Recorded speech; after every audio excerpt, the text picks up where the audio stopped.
हुजूर की आदत मुबारक थी, जब सफर पे तशरीफ ले जाते थे तो सबसे आखिर में सैयदा फातिमा के घर जाते, वापिस आते तो सबसे पहले सैयदा फातिमा के घर जाते।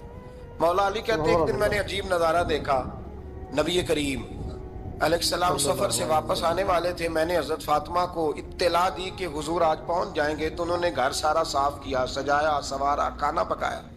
लेकिन फरमाती जैसे ही हुजूर अंदर दाखिल हुए ना घर के, जनाबे फातिमा ने हुजूर का चेहरा देखा तो हाथ पकड़ के चूमने लगी। और कहते जब उन्होंने सर उठाया तो उनका चेहरा सारा आंसुओं से भरा हुआ था।